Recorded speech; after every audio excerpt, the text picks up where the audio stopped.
কিন্তু কেউ কেউ এটা নিয়ে প্রশ্ন করেছেন যে দেওয়ানি বা ফৌজদারি অপরাধ যদি না করেন, অর্থাৎ বুদ্ধিজীবী, শিক্ষক, সাংবাদিকরা, তাদের বিচার কিভাবে হতে পারে? মানে টক শোতে কেউ যদি শেখ হাসিনার পক্ষে কথা বলে থাকেন, সেটা অপরাধমূলক কর্মকাণ্ডের মধ্যে পড়বে কিনা, বা আপনি এটা মিনও করছেন কিনা? আচ্ছা, ধন্যবাদ।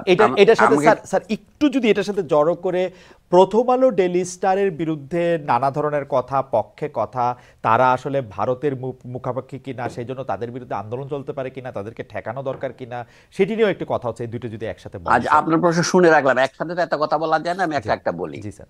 আওয়ামী লীগ সমর্থক বুদ্ধিজীবীদের বিচার করার কথাটা আমি ওভাবে বলি নাই। আমি বলেছি যে এই যে 16 জুলাইয়ের পর থেকে, আবু সাইদকে হত্যা করার পর থেকে ছাত্রদের আন্দোলন দানা বেঁধে উঠছিল। আপনি জানেন কয়েকদিনের মধ্যেই আন্দোলনকারী ছাত্রদেরকে বিশ্ববিদ্যালয়ের প্রাঙ্গণ থেকে বের করে দিয়েছিল সরকারি দলের ছাত্র গুন্ডা বাহিনী। এটা তো আপনি জানেন। আন্দোলন একদম স্থিমিত হয়ে গেছিল। তখন ঢাকা বিশ্ববিদ্যালয়ের শিক্ষক সমিতি, আমি নাম করে বলছি, কি ভূমিকা পালন করেছিলেন? তারা এদেরকে দুষ্কৃতকারী আর সন্ত্রাসবাদীর চেয়ে কোনো কম কিছু বলেননি। শেখ হাসিনা যখন বললেন রাজাকারের ছেলে পেলে, তখন ছেলেমেয়েরা যখন স্লোগান দিল যে আমরা রাজাকার, আমি রাজাকার, তুমি রাজাকার, তখন এইটাকে বুদ্ধিজীবীদের যে বুদ্ধির কতটা বাহুল্য সেটা উল্লেখ করছি। ঢাকা বিশ্ববিদ্যালয়ের শিক্ষক উনি নন, ডক্টর মোহাম্মদ জাফর ইকবাল, যিনি বিজ্ঞান লেখক এবং সম্মানিত বৈজ্ঞানিক এবং একজন মুক্তিযুদ্ধের শহীদ পরিবারের সন্তান। তিনি কি বললেন? আমি ঢাকা বিশ্ববিদ্যালয়ে যাব না। কেন যাবেন না? কারণ ওখানে ছেলেরা রাজাকার। অর্থাৎ উনি ব্যঙ্গটাও বুঝতে পারছেন না। কোন একটা রেজিম যে ফ্যাসিস্টকে ফ্যাসিস্ট নয়, তার একটা মাপকাঠি হচ্ছে সে ক্যারিকেচার বা ব্যঙ্গকে কিভাবে নেয়, স্যাটায়ারকে কিভাবে নেয়। জাফর ইকবাল সাহেব স্যাটায়ার বুঝতে পারেন নাই। যারা নিজেদেরকে রাজাকার বলছে তারা তো স্যাটায়ার করছে শেখ হাসিনাকে। শেখ হাসিনাই আসলে রাজাকার বলতে চেয়েছে ওরা। তুমি কে, আমি কে, রাজাকার রাজাকার। একজন বলতো না আওয়ামী লীগের ন্যারেটিভটা কি ছিল আপনারা জানেন? বললো কি একটা সরকারের ধারাবাহিকতা দরকার, সেই জন্য শেখ হাসিনার সরকারকে বারবার দরকার। উন্নয়নের জন্য একটা ধারাবাহিকতা দরকার। এই যে আদর্শ, এটা তো ভুল আদর্শ। এইটা উন্নয়নের নামে, ধারাবাহিকতার নামে তারা করলো কি, তারা 2040 সন 41 পর্যন্ত ক্ষমতা থাকার স্বপ্ন প্রচার করেছিলেন। তখন ঢাকা বিশ্ববিদ্যালয়ের শিক্ষক সমিতি বা অন্যান্য বিশ্ববিদ্যালয়ে তাদের অনুপাতকারী শিক্ষক সমিতি কি ভূমিকা পালন করেছিলেন? এটার জন্য তাদের বিচার হওয়া দরকার। মানে কি? একটা বিচার হচ্ছে নৈতিক বিচার। আমাদের দেশের লোক নৈতিকতার বোধ হারিয়ে ফেলেছে। আমি যে তাদেরকে জনগণের সামনে দাঁড়িয়ে ক্ষমা প্রার্থনা করতে হবে, এটা হচ্ছে বিচার। অথবা জনগণ তাদের উপরে ঘৃণা বর্ষণ করবে। আচ্ছা ধরেন শয়তানের বিচার করার জন্য মক্কার হাজিরা কি করে? পাথর ছুঁড়ে মারে, প্রতীকী কতগুলি ঢিল নিক্ষেপ করে না? আমরা বলছি এডওয়ার্ড সাইদ লেবানন সীমান্তে গিয়ে দখলকৃত গোলান হাইটসের দিকে কয়েকটা ঢিল ছুড়ে মেরেছিলেন। তখন কি হয়েছিল? আমেরিকান পত্রপত্রিকায় খবর বেরিয়েছিল কি, Edward Saeed professor of violence. অর্থাৎ এখন আমাকে যদি বলেন যে আমি আওয়ামী লীগের বিচারের জন্য ফৌজদারি দেওয়ানি অপরাধ দিয়েছি, এটা তো দেওয়ানি অপরাধ না, এটা তো জনগণের বিরুদ্ধে রাজনৈতিক অপরাধ। তারা যেটা করেছেন, ছাত্রদেরকে সমর্থন তো করেন নাই, তাদেরকে তারা সন্ত্রাসবাদী বলেছেন এবং তারা নির্যাতিত ছাত্রদের উপর মানসিক নির্যাতন চাপিয়ে দিয়েছেন।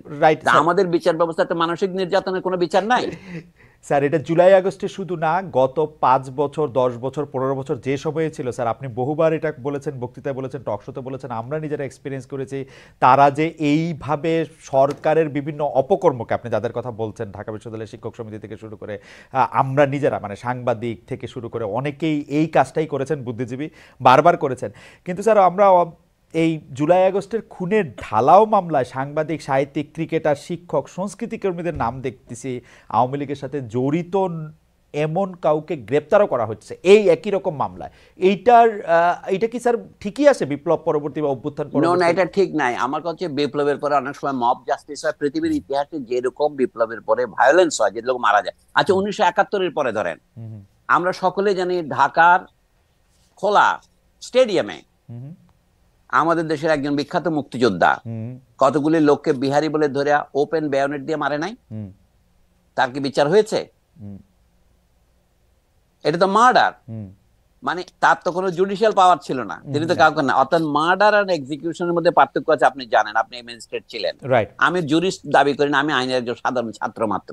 তো আমার বক্তব্য হচ্ছে, আইন ভঙ্গ হলেই একটা খারাপ উদাহরণ তৈরি হয়েছে, সেই খারাপ উদাহরণ অনুসরণ করা উচিত নয়। আমার বক্তব্য খুব পরিষ্কার। শুধু যদি ঢাকা বিশ্ববিদ্যালয়ের শিক্ষক সমিতি এটা করতো তাতে হতো না। তারা দেশের সমস্ত বিশ্ববিদ্যালয়কে পর্যায়ক্রমে নষ্ট করেছে। রাইট। কিভাবে নষ্ট করেছে? তারা অযোগ্য লোকদের নিয়োগ দিয়েছে। এইটাকে বলা হয়তো স্যার, মাঝখানে একটু বলে, এটাকে বলা হয়তো উপাচার্য লীগ একটা প্রতিষ্ঠিত হয়েছিল স্যার, শিক্ষক। এমনকি আমি পরে শুনছি টোকাই লীগও তারা তৈরি করেছে। না, আমার কথা এইটা হচ্ছে স্বৈরাচার অথবা ফ্যাসিবাদ যে প্রক্রিয়া অর্পণ করে, এটাকে বলে ইংরেজিতে বলে লেট ফ্যাসিজম। মানে অর্থাৎ অনুন্নত দেশের ফ্যাসিজম অনুন্নত প্রকৃতির হয়, তার এফিসিয়েন্সিও কম হয়। বুঝতে পারছেন না? এটা বলার দরকার নেই। আমরা এটা তখন অনেক সময় বলতে, ফ্যাসিজম শব্দটা বলতে আমরা ভয় পেয়েছি। আমরা কিন্তু ধোয়া তুলসী নই কেউ। বুঝতে পারছেন না? আপনি যার অধীনে চাকরি করতেন, নাইমুল ইসলাম খান সাহেব, তো কই তাকে তো গ্রেপ্তার করেনি? তিনি তো জমি বেচা বিক্রি করতেছেন এর মধ্যে। এটা কি করে সম্ভব?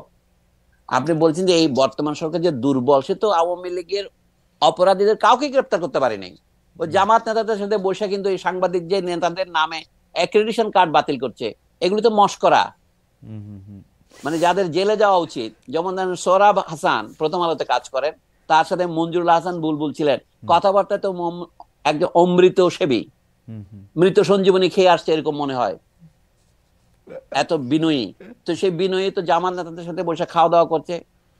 মানে এদের নাম নিতেও আমার খুব অপছন্দ হয়, তবু বলছি আবুল কালাম আজাদ, এই জাতীয় লোকগুলো বসে বসে খাচ্ছে।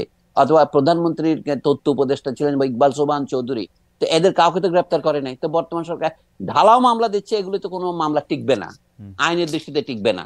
এবং বরঞ্চ এইটা আমি মনে করি এই যে জনগণের বিপুল আত্মত্যাগের মাধ্যমে, ছাত্রছাত্রীদের বিপুল রক্তপাতের মাধ্যমে যে সরকার এসছে, যা আমরা একটা স্বৈরতন্ত্রের কবল থেকে মুক্তি পেয়ে আনতে কিছুটা নিঃশ্বাস ফেলতে পারছি, সেটার বিরুদ্ধে ষড়যন্ত্র থেকে এই মিথ্যা মামলা দেওয়া।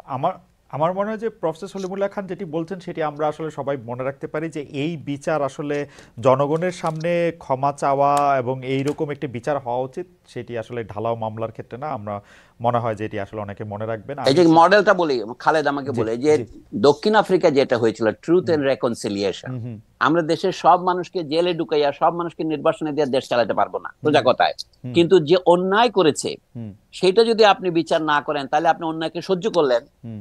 রবীন্দ্রনাথ ঠাকুর আমাদের সকলের শ্রদ্ধেয়, অন্যায় যে করে আর অন্যায় যে সহে, তব ঘৃণা যেন তারে তৃণ সমদহে। আপনি এদের কোনো বিচার না করেন, বুদ্ধিজীবীরা পাকিস্তান আমলে অন্যায় করেছে ৭১ সনে, সেই বিচারটা যদি ৭০-এর দশকে হয়ে যেত, তাহলে পরবর্তীকালে এতগুলি নাটক আমাদের করা লাগতো না। পরবর্তীকালে আমরা অনেক কোলাবোরেটরের বিচারের দাবি তুলেছিলেন ২০ বছর পরে বেগম জাহানারা ইমাম, তার বিরুদ্ধে রাষ্ট্রদ্রোহের মামলা দেওয়া হয়েছিল দেখেন।